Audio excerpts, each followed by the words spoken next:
జై శ్రీమన్నారాయణ. నేను మీ icon astrologer Gattupalli Suresh Babu.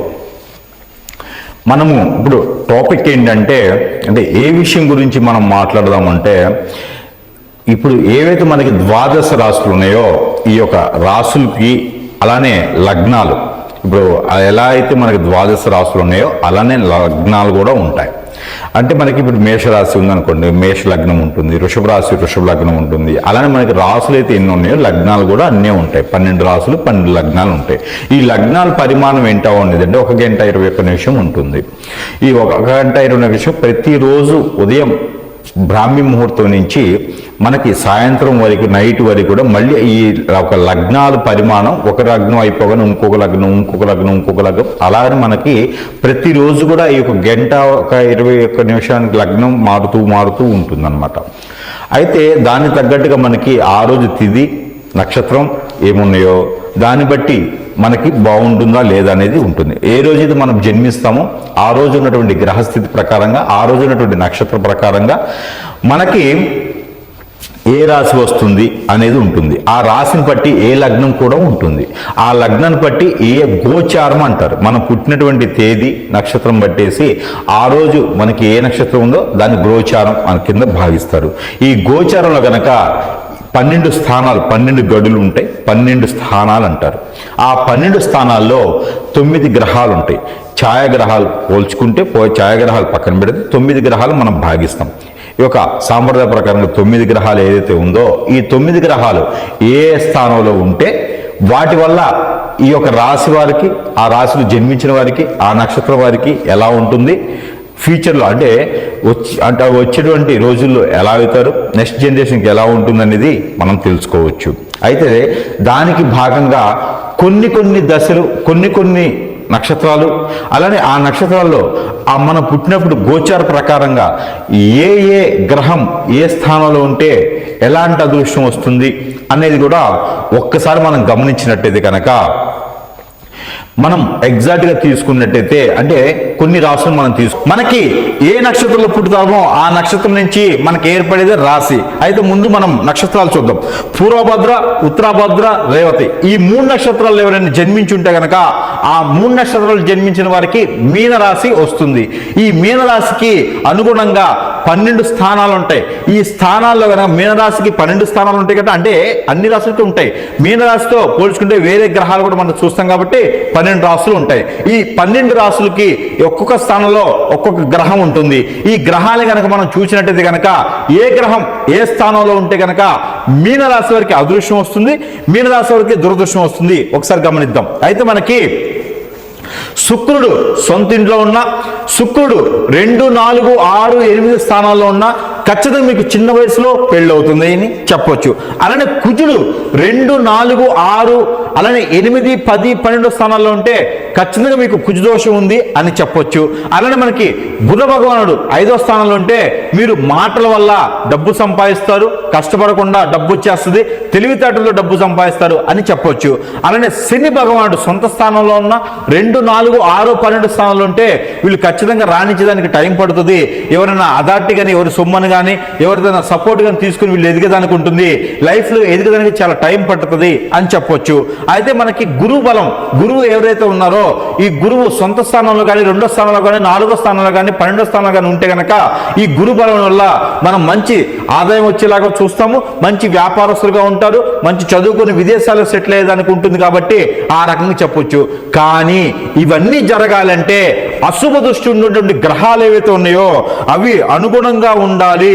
అవి అనుగుణంగా లేకుండా మనకి వ్యతిరేకంగా ఉండేసి అశుభ దృష్టి చూపించడం ద్వారా ఆ యొక్క గ్రహాల యొక్క స్థితిగతులు మారిపోతూ ఉంటాయి. ఒక్కోసారి అనుకుంటాం నాకు ఉండాల్సినటువంటి స్థానంలో అన్ని గ్రహాలు ఉన్నాయి కదా, ఎందుకు ఇలా అవుతుంది అని ఆలోచిస్తాం. కానీ ఏదైతే అశుభ దృష్టి చూపించే గ్రహాలు ఏవైతే ఉన్నాయో అవి శని భగవానుడు ఆ 3వ స్థానంలో 5వ స్థానంలో ఉండడం, బుధుడితో కలిసి ఉన్నటువంటి శని భగవానుడు ఉండటం, రవితో కలిసి ఉన్నటువంటి శని భగవానుడు ఉండటం, రవితో కలిసి ఉన్నటువంటి బుధుడు ఉండటం, రవితో కలిసి ఉన్నటువంటి కుజుడు ఉండడం లాంటివి చేస్తే గనక, రవితో కలిసి ఉన్నటువంటి ఏదైతే శుక్రుడు ఉన్నాడో అలా ఉంటే కూడా ఆ గ్రహాలకు ఉన్నటువంటి ఏదైతే శుభ దృష్టి ఉందో అది అశుభ దృష్టిగా మారేదానికి ఆస్కారం ఎక్కువ కనిపిస్తోంది. కాబట్టి ఆ మేర మనం చేసేటువంటి గ్రహరీత్యా ఏదైతే జపతపాలు ఉన్నాయో, గ్రహరీత్యా హోమాలు ఉన్నాయో, గ్రహరీత్యా చేసేటువంటి ఏవైతే కార్యక్రమాలు ఉన్నాయో ఆ కార్యక్రమాచరణగా నిర్వర్తించినట్టయితే కనుక మనము గోచారంలో ఉన్నటువంటి గ్రహాల నిమిత్తంగా అశుభ దృష్టి నుంచి శుభ దృష్టిగా మలుచుకుంటే కనుక మీరు ప్రతి మాసంలో కూడా చేసేటువంటి ఇన్స్టెంట్ గా చేసేటువంటి గ్రహరీత్యాలే కాకుండా మీరు గోచారంలో గ్రహరీత్య ప్రకారం కూడా పరిహారాలు చేసుకున్నట్టయితే కనుక ఖచ్చితంగా మీరు అదృష్టం వధిస్తుందని చెప్పొచ్చు. ఇది ప్రతి 3 మాసాలకు ఒకసారి కూడా చేసుకోవచ్చు. అదే కనుక మీరు యజ్ఞాలు చేసే పని అయితే, యాగాలు చేసే పని అయితే కనుక ఒకసారి చేస్తే జీవితంలో సరిపోతుంది మీకు. అలానే శుక్రు భయం కానీ, శుక్రు బాధ కానీ, కలత్ర దోషం కానీ ఉన్నట్టయితే కనుక మీరు ఏదైతే ఉన్నదో కుజు దోషంగానే ఉన్నట్టయితే కనుక మీరు కాలసర్ప దోషం, నాగదోషం కనుక ఏదైతే మీనరాశి వరకు ఉన్నట్టయితే కనుక మీరు కన్యా పశుపత్ర హోమం అని ఉంటుంది. ఈ హోమం చేయించుకున్నట్టయితే ఖచ్చితంగా మీకు పెళ్లి లేదని ఉంటుంది. ఆ గ్రహాల నుంచి ఉన్నటువంటి చెడు దృష్టి ఏదైతే ఉందో అది కూడా కొంతమేర శాంతి పలికేటువంటి ఆస్కారం ఉంది. కాబట్టి శాంతి అంటే అమ్మాయి పేరు కాదు, శాంతి అంటే శాంతి స్వరూపం అన్నమాట. అలా ఉంటుంది. కాబట్టి మీరు ఆ మేర ఈ యొక్క గ్రహాల శాంతి కోసం పూజలు చేయించుకోవచ్చు. అలానే గ్రహ శాంతి కోసం మీరు యాగాలు, యజ్ఞాలు చేయించుకోవచ్చు. అలానే మీరు జపం కూడా చేయించుకోవచ్చు. బుధ జపం చేయించుకోవచ్చు, శని జపం చేయించుకోవచ్చు, శుక్రుడు జపం చేయించుకోవచ్చు. ఈ జపం చేయించడం వల్ల కూడా మనకి మంచి శుభదృష్టి కలుగుతుంది. కాబట్టి ఇది జీవితకాలం ప్రతి 3 మాసాలకు ఒకసారి అయితే మాత్రం ఖచ్చితంగా మీరు దానాలు చేసినట్టయితే, ఖచ్చితంగా మీరు ఏదైనా కార్యాచరణ చేసినట్టయితే కనుక ఆ గోచారం ఉన్నటువంటి గ్రహాలన్నీ శాంతి పలిగితే కనుక మీకు ప్రతి మాసంలో చేసేటువంటి ఒక మాసంలో చేయకపోయినా కూడా మీకు కలిసి వస్తుంది. కాబట్టి ఆ మేర మీరు ప్రయత్నం చేయవచ్చు.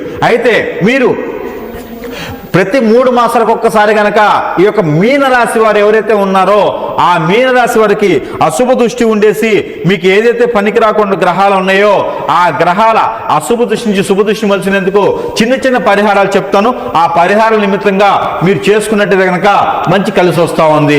మీకు ప్రతి సంవత్సరంలో వచ్చేటువంటి రేగి పళ్ళు అని ఉంటాయి. మనకి ఆగస్టు నుంచి మొదలవుతాయి. మన తెలుగు రాష్ట్రాల్లో అయితే మీకు ఇంక వేరే దగ్గర ఉంటే కనుక తెప్పించుకోండి.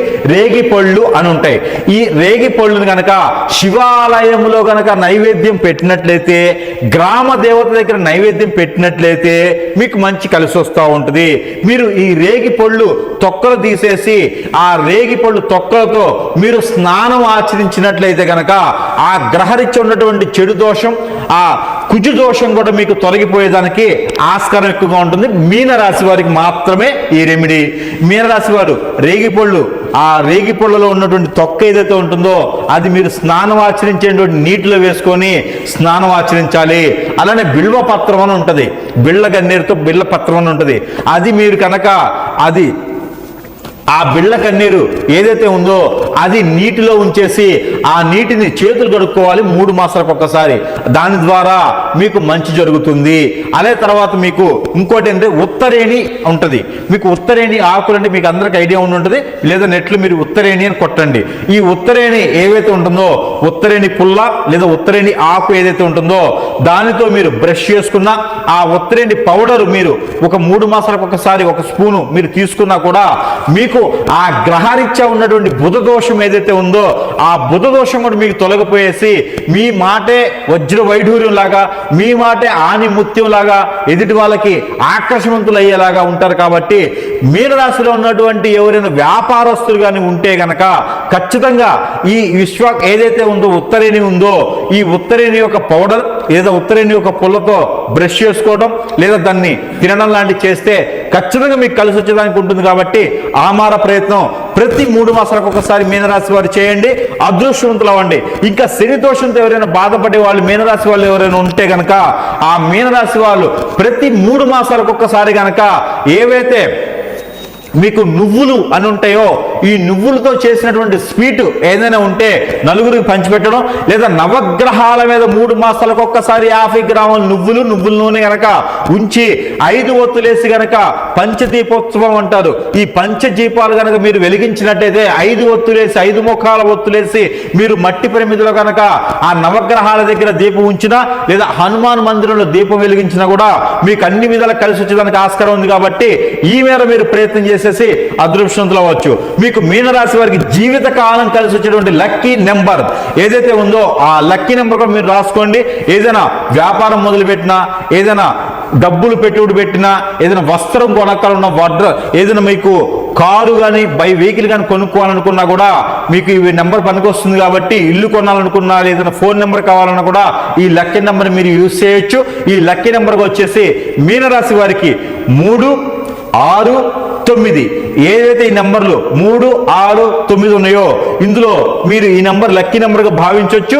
అలానే మీకు 7 కూడా ఒక రకంగా పనికొచ్చేటువంటి లక్కీ నెంబర్ కాబట్టి ఈ 4 నెంబర్ కూడా మీరు తీసుకొని జీవితంలో ఎదగాలని నేను కోరుకుంటా ఉన్నాను. అన్ని మాస దినాలే కాకుండా, మాస పరిహారాలే కాకుండా కూడా ఈ 3 మాసాలకు ఒకసారి గోచార ప్రకారంగా వచ్చేటువంటి పరిహారాలు కూడా చేసుకొని మీనరాశి వాళ్ళు అదృష్టవంతులు అని కోరుకుంటా ఉన్నాను. జై శ్రీమన్నారాయణ.